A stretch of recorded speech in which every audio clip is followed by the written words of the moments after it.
দল হিসেবে বাংলাদেশকে সবসময় তুচ্ছ-তাচ্ছিল্য করত অস্ট্রেলিয়া। কখনো খেলা হলে রিজার্ভ দলকেই পাঠাতো তারা। আর ঘরের মাঠে টেস্ট সিরিজ খেলার জন্য রীতিমতো ছিল চুলকানি। কেননা অস্ট্রেলিয়ার মাটিতে টেস্ট জয় করতে ভারত, ইংল্যান্ডের মতো দল যেখানে রীতিমতো হিমশিম খেত, সেখানে বাংলাদেশ পারবে কি?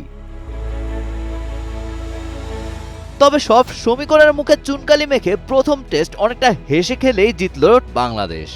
অস্ট্রেলিয়ার মাটিতে তাদেরই ৯ উইকেটে হারিয়ে ইতিহাস গড়ল টাইগাররা।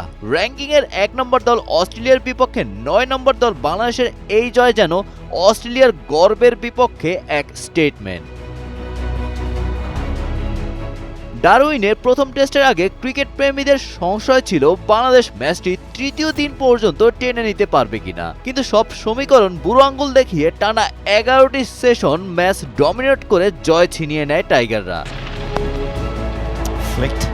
প্রথম ইনিংসে হাসান মাহমুদের ৫৫ রানে ৬ উইকেটের আগুন বোলিংয়ে অস্ট্রেলিয়া মাত্র ১৯৮ রানে অল আউট হয়। জবাবে বাংলাদেশের তানজিদ হাসান তামিমের দুর্দান্ত সেঞ্চুরি, নাজমুল হোসেন শান্তর ৮৪ এবং মেহেদী হাসান মিরাজের ৬৫ রানের উপর ভর করে ৪২৬ রানের পাহাড় গড়ে বাংলাদেশ। ২৮৮ রানে পিছিয়ে থেকে দ্বিতীয় ইনিংসে ব্যাট করতে নেমে মিরাজের ৫ উইকেটে ঘূর্ণিতে ২৮৪ রানে থামে স্বাগতিকরা।